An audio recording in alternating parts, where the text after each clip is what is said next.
The perpetual occupation of Afghanistan has become so normalized, it mostly serves as background noise to Americans. It's even jokingly referred to as the forever war, accepted as just a constant reality. A soldier dies now and again, a couple dozen civilians get killed in another bombing. It's never enough to stir the population to pressure Washington to stop it. The endless war drags on. Since 2001, almost 1 million US troops have been deployed to Afghanistan, many repeatedly. Of those, 2,300 have died. And the new revelation that nearly 4,000 US mercenaries have also died fighting in Afghanistan, almost double the number of US troops, shows the American occupation is even bigger than we've been led to believe. From Bush to Obama to Trump, every president promised to end the war. But always, their plans to bring the troops home first required sending more troops. People often ask me, how long will this last? This particular battlefront will last as long as it takes to bring al-Qaeda to justice. It may happen tomorrow. It may happen a month from now. It may take a year or two, but we will prevail. Al-Qaeda is on the path to defeat, and by 2014, the war in Afghanistan will be over. And as Commander-in-Chief, I have determined that it is in our vital national interest to send an additional 30,000 U.S. troops to Afghanistan. Others will ask, why don't we leave immediately?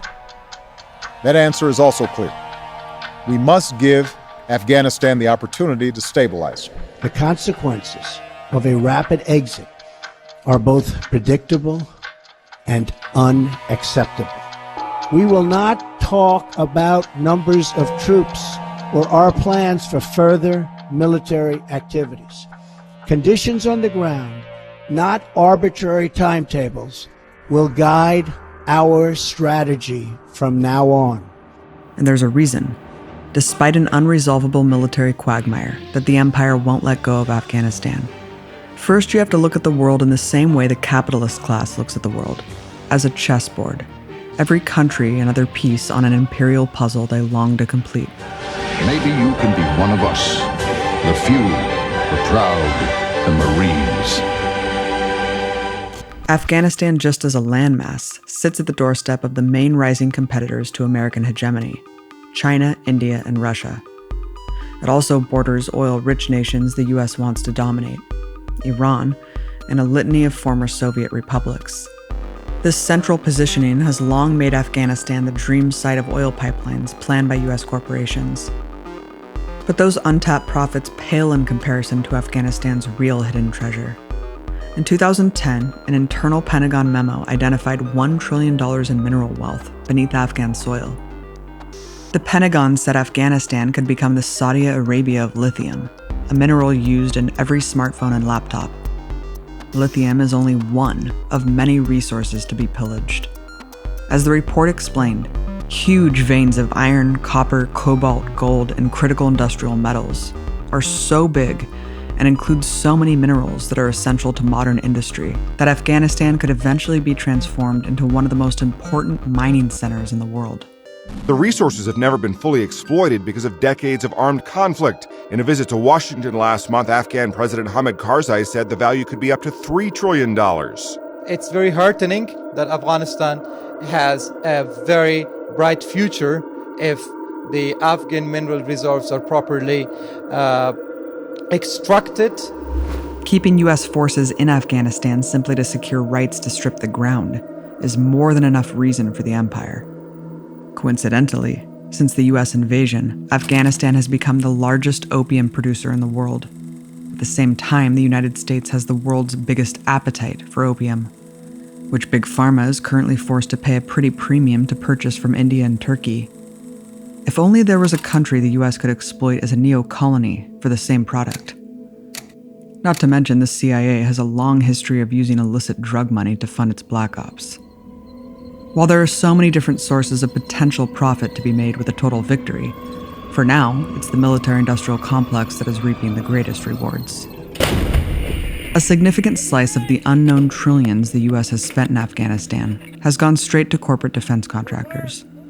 Every bomb dropped or bullet fired, every aircraft or mercenary deployed, is another $1 million payment to the defense industry. Good thing they're also determining the policy. The top 3 war profiteers are Lockheed Martin, Raytheon, and Boeing. Just a coincidence, then, that Trump appointed Lockheed Martin's senior executive John Rood as Undersecretary of Defense for Policy, and Raytheon's senior executive Mark Esper as Secretary of Defense, who replaced Boeing's senior executive Patrick Shanahan. Do we need any more proof that war is a racket? When you take a closer look at the Afghanistan War, it's glaringly apparent that all of these lives are being sacrificed for the continued financial gain of multi-billion-dollar firms. It's a reality so scandalous, so transparently criminal, that it should be all the political ammo that's needed to force the war to end. The problem with this war is there's virtually no pressure for any politician or military official to take responsibility or be held accountable. Anyone in power can just wait to pass the problem on to the next executor. And for this war to end, we have to look at where it really started.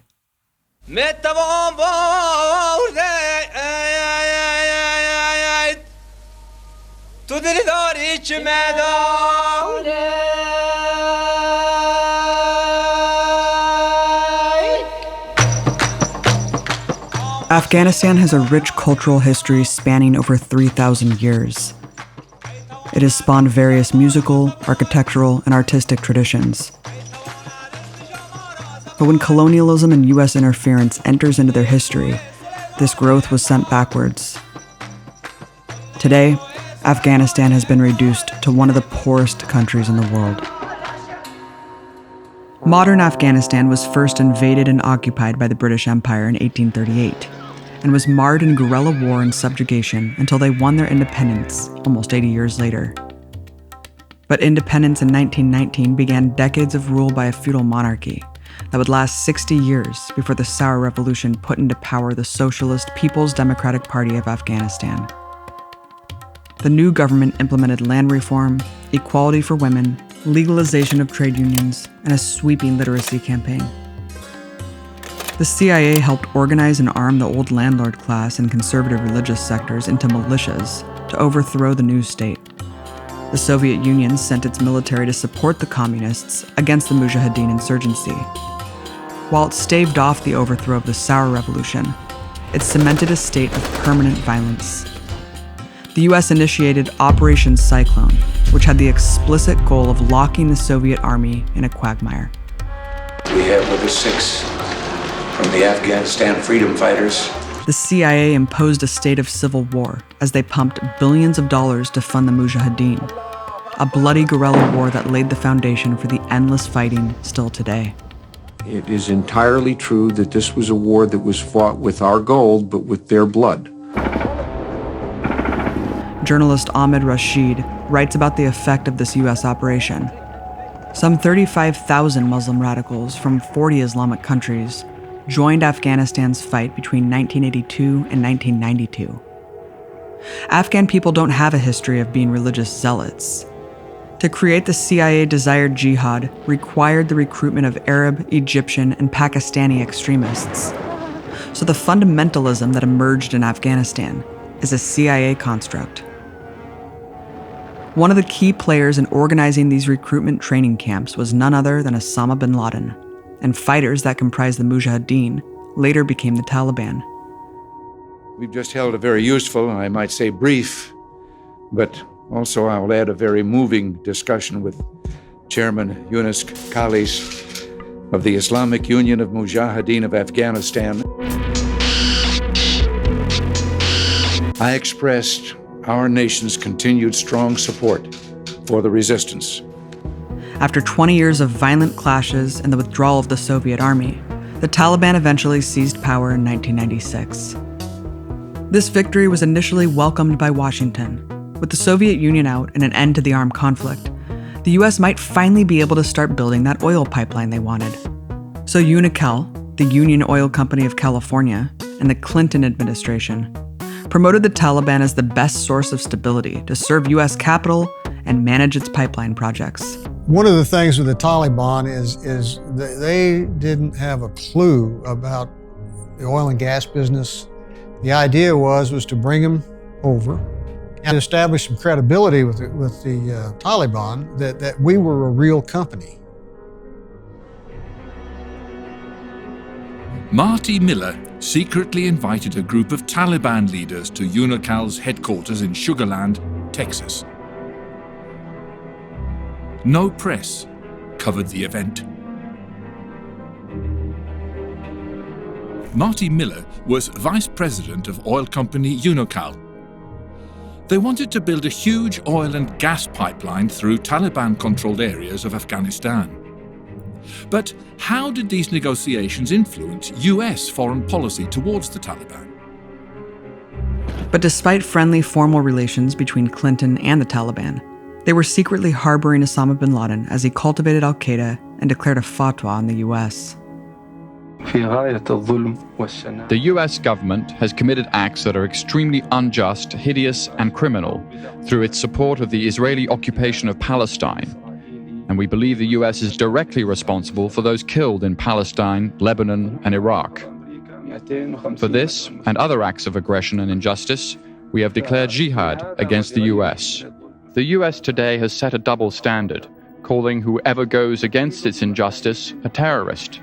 It wants to occupy our countries, steal our resources, impose agents on us to rule us, and then wants us to agree to all this. The Clinton administration deemed the Taliban an unreliable partner for the oil pipelines. With negotiations on construction for UNICAL falling apart, the US was looking for a reason to invade. Shortly after George W. Bush came to power, they got the perfect excuse. That's fucking terrorists!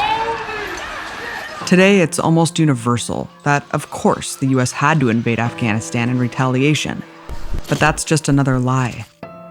In fact, as soon as US bombing began, the Taliban offered to capture and extradite bin Laden for trial. The Taliban say that evidence of bin Laden's guilt should be given to a neutral government, and they warn that countries attacking Afghanistan have always come to grief. Make no mistake, Afghanistan, as it was in the past, the Great Britain he came, the Red Army came, Afghanistan is a swamp. We know this from not only intelligence, but from the history of military conflict in Afghanistan. It's been one of initial success, followed by long years of floundering and ultimate failure. We're not going to repeat that mistake. With total imperial hubris, Bush arrogantly invaded Afghanistan, rejected the Taliban's offer, and instead declared that the goal of the war was not just destroying al-Qaeda, but for some reason also overthrowing the Taliban. And the fact is that such people were instigated by the CIA and by the government of America in that time to go and fight the Soviets. And such people were called the heroes of independence. And all of a sudden, they have changed now to terrorists. We don't say that we are defending terrorism, but we need to know whether they are really terrorists or not. We were called the puppets of America until 1998. So we don't know as to what to do now. We have been given no counter proposals. And now the perception in Afghanistan is that maybe the United States is always looking for a boogeyman. In the blink of an eye, the US was at war with people who had no role in the 9/11 attacks. Conveniently, the US already had a new regime picked out for Afghanistan, including Chevron consultant and CIA asset Hamid Karzai, the first president. With US backing, Hamid Karzai was inaugurated as president. His brother had been working for UNICAL, and Karzai was well acquainted with the pipeline plans. From the very beginning, the US-led occupation of Afghanistan proved quite pointless. The hunt for al-Qaeda and Taliban goes on. And we stand shoulder to shoulder with the United States and our other coalition allies in the global war of terrorism. But how many al-Qaeda have you captured? We haven't captured any al-Qaeda, but... And how many have you actually managed to kill here in southeast Afghanistan? We haven't killed any.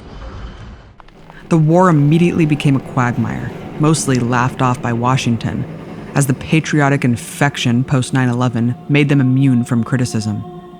Looking back, they knew this 20-year disaster was doomed from the start. Sir, may I borrow your pointer? Y'all point. You tell me where to point. Okay. I've been waiting all day to do this. Just get me in the back of the head, Mr. Secretary. How much of what you've just described relates to or fulfills, I guess, whatever prior planning went into this, and how much of it, frankly, is a surprise?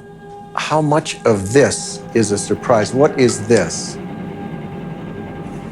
What was taking place in the earlier phases was exactly as planned. It looked like nothing was happening. Indeed, it looked like we were in all together now, quagmire. I was going to say stalemate. Stalemate, yes. Rock and roll! The unraveling war largely faded into the background as the US launched another full-scale invasion of Iraq less than 2 years later. And the disaster of Iraq quickly overshadowed the disaster of Afghanistan. The Afghanistan failure may have gotten more attention were it not for the catastrophic bloodshed in Baghdad. For the first few years, more than 10 times as many US troops were killed in Iraq than they were in Afghanistan. There has been a lot of progress since 2001. After all, girls are back in school. You've got boys flying kites again in Afghanistan.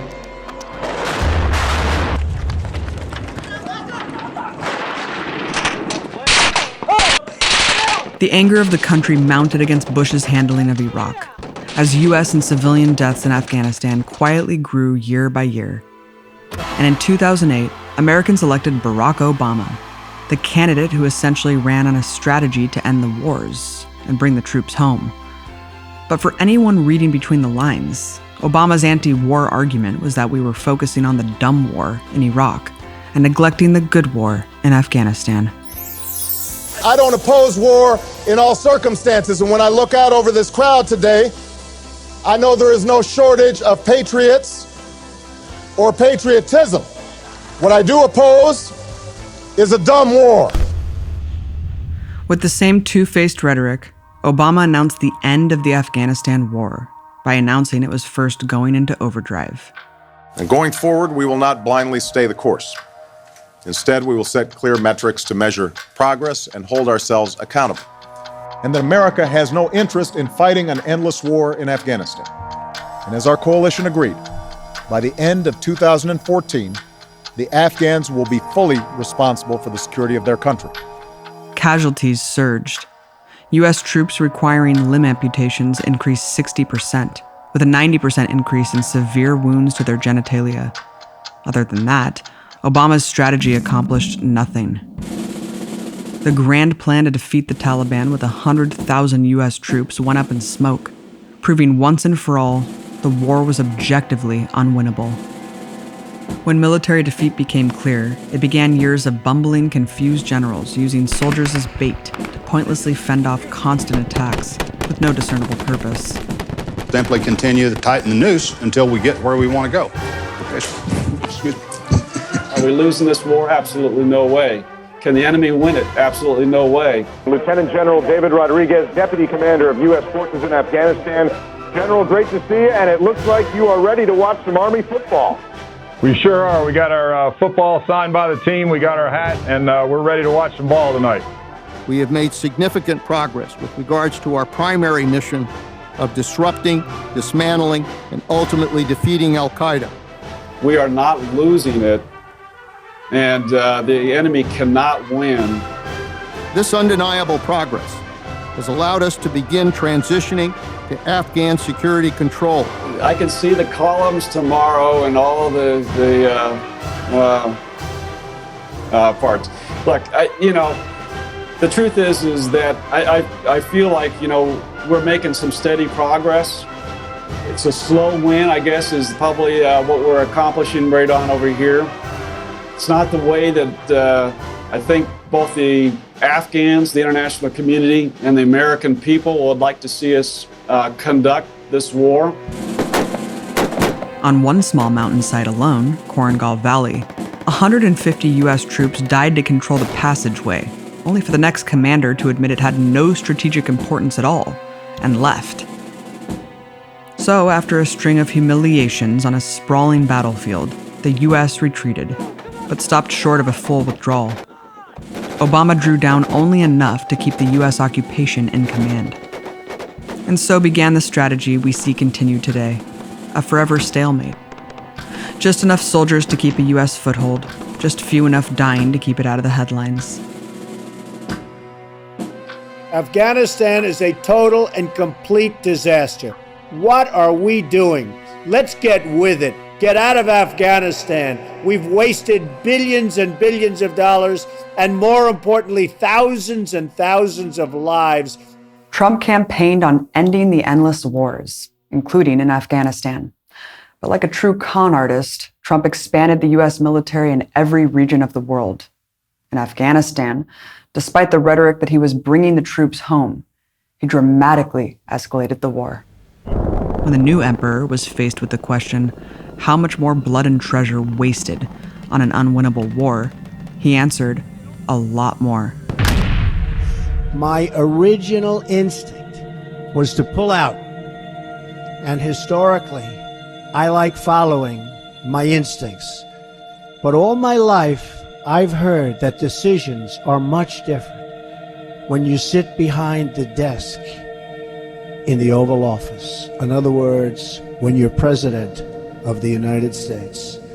Instead of continuing Obama's slow withdrawal of troops, Trump kicked it up again. When Obama left office, there were 8,400 U.S. troops left in Afghanistan. Now, there are about 14,000. While now they talk of a major drawdown, no action has been taken, and they only claim to want to return to the levels of the original 8,400.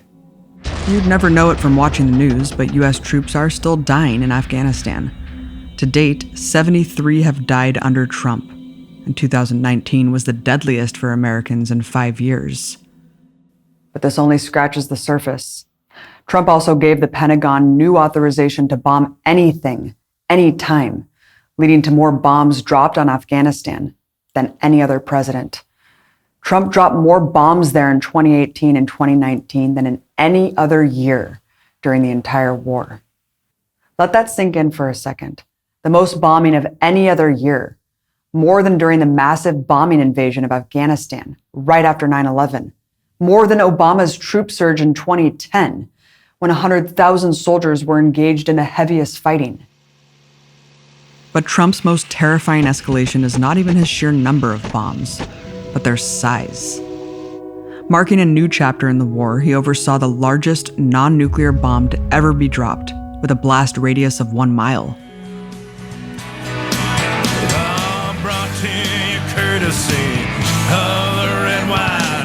That is what freedom looks like. That's the red, white, and blue. Well, one of my favorite things is watching bombs drop on bad guys. The mother of all bombs.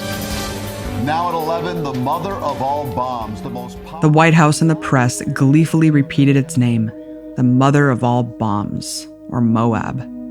The name itself tells you everything you need to know. The origin of the mother of all prefix is the Quran. Mecca, or Muslims' holiest site, means the mother of all cities. Using the mother of all bombs to bomb Muslims is almost too dystopian to believe. Trump, in many ways, used the Moab as a statement, as a threat, rather than a battlefield decision. The Pentagon claimed 0 civilian casualties. But when challenged about how it was possible to know, Trump's man Mattis said, "Frankly, digging into tunnels to count dead bodies is probably not a good use of our troops' time." Civilians in Afghanistan have always been the #1 victims of this unfair war. Conservative estimates put Afghan dead at over 150,000 since the occupation. We have the greatest military in the world, and they've done a job as usual. So we have given them total authorization, and that's what they're doing. And frankly, that's why they've been so successful lately. If you look at what's happened over the last 8 weeks and compare that really to what's happened over the last 8 years, you'll see there's a tremendous difference.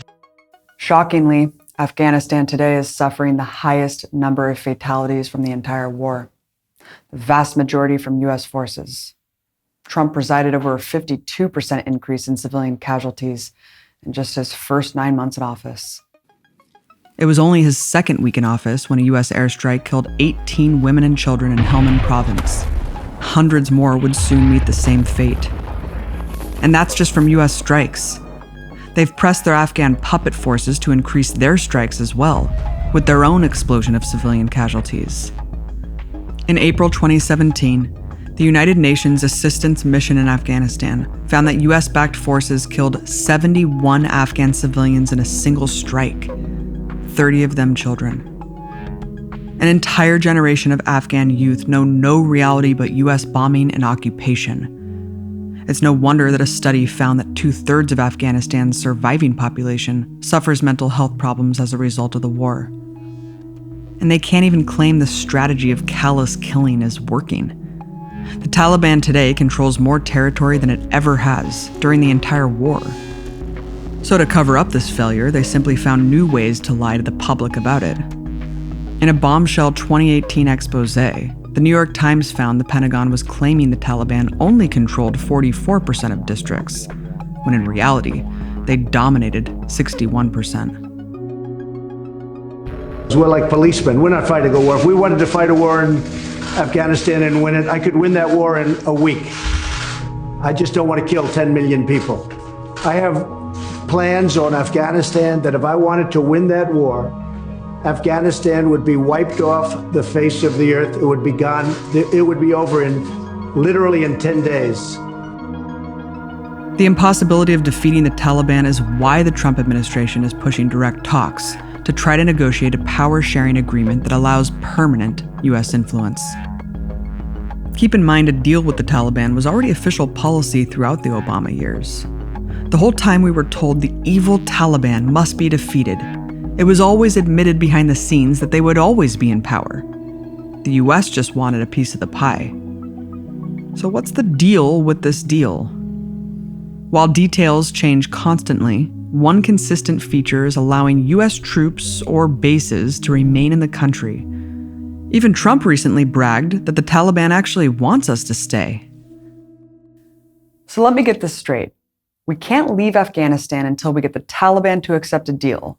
But the terms of that deal is allowing US bases to stay in Afghanistan. So doesn't that prove that they never intend to leave? When polled, 90% of the Afghan people strongly support a deal with the Taliban. Here are Afghan women and Afghan army soldiers who had just been fighting them, taking selfies with the Taliban during a ceasefire in 2018. But since the negotiations are dictated by the US, not Afghans, it wields impossible language that gives Washington a blanket excuse to break it at any time. For example, many were shocked that the major peace deal finally signed between the US and the Taliban on February 29th of this year signified that US bases would, in fact, be closed. But it was a farce. The alleged US withdrawal was all premised on the Taliban, quote, preventing any individual or organization from threatening the US. How could something like that ever be enforced or accomplished? How could it even be measured? The supposed political achievement was on such a flimsy foundation that it only took 4 days for the US to call it off and start bombing the Taliban again. The constant tease of a peace deal with the Taliban seems to only serve the purpose of assuring the public that there is a light at the end of the tunnel. Without the constant promise by Trump saying there's going to be a great deal, Washington would just have to admit that there is no end in sight. Early in 2019, there was another revelation that should have been the final nail in the coffin for the American war effort: the Afghanistan Papers. Confidential documents published last week by the Washington Post revealed that for years, senior U.S. officials misled the public about the war in Afghanistan. There's a senior national security official who said that there was constant pressure from the Obama White House to produce figures showing the troop surge was working, and I'm quoting from the report here, despite hard evidence to the contrary. As vice president, what did you know? Afghanistan, you said? Yes, sir, Afghanistan. The Afghanistan Papers proved once and for all what we've been saying all along: that all our military and political leaders consider the war unwinnable, that they can't explain what winning would even look like, and they've adopted an official policy of lying about everything, just to keep it going. The papers barely got any coverage in the mass media and were given no attention by Congress, because they implicate both parties. The magnitude of these revelations is so great, so scandalous, that it should have created the political fallout necessary to force the war's end, just like the impact the Pentagon Papers had on the Vietnam War. But with the long strategy of keeping the issue of the war suppressed, it went largely unnoticed. You do think there should be some U.S. presence that remains in Afghanistan? Yes, a very small presence to be able to determine whether or not, I mean a small footprint. What does that look like? It looks like several thousand people. What do we want? U.S. help! When do we want it? Now!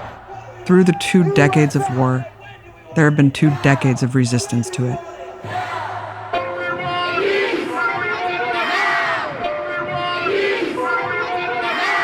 The Coalition of Veterans Organizations is reaching out to active duty soldiers, saying the tide has turned against the war in Afghanistan.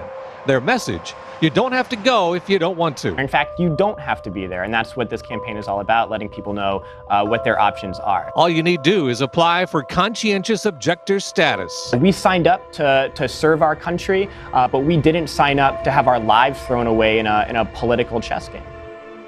The tide of the anti-war struggle has risen and fallen, and now is the time again to build the next wave of resistance. It's pretty obvious to most Americans at this point, there is absolutely no acceptable rationale to continue this 2-decade-long war. How many more amputees, how many more civilian deaths should we accept in this pointless, immoral war? These 2 decades of suffering for millions have only benefited a tiny, rich group of elites, all at the expense of us and the Afghan people. We need to take the debate out of the war machine's paradigm. We have no right to be bombing anyone in Afghanistan. We have no right to be occupying Afghanistan. We have no right to be dictating who Afghanistan's government is. We must not allow any more distraction from the only demand that needs to be forced on Washington: a complete withdrawal of all U.S. troops, bases, special ops, and drones. No, not sometime soon, but now, immediately. There must be reparations to the Afghan people for all the death and destruction we've caused, and real legal accountability for the politicians and generals who have lied over and over again to make this war a forever war.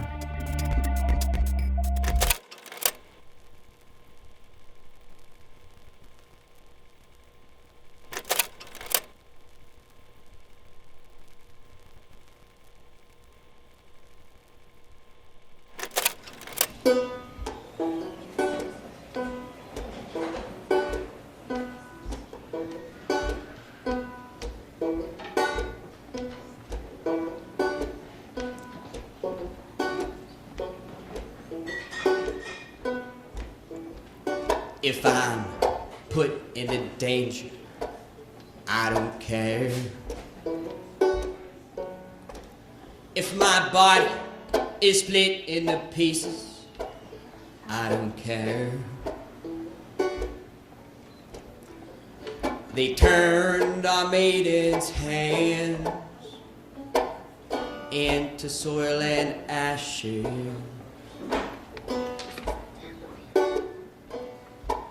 And if my head is cut from my body, I don't care.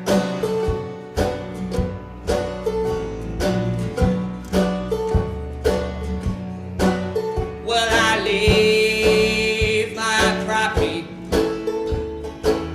and I hang for Islam. And if my muscles are fried into fire, I don't care. I said I leave my property, I hang for Islam. And if my muscles are fried into fire, I don't care. I said now, oh my God, accept my prayer. I said now, oh my God, accept my prayer. I said now, oh my God, accept my prayer.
whole lot of difference between farmers over there defending their land and farmers over here defending their land.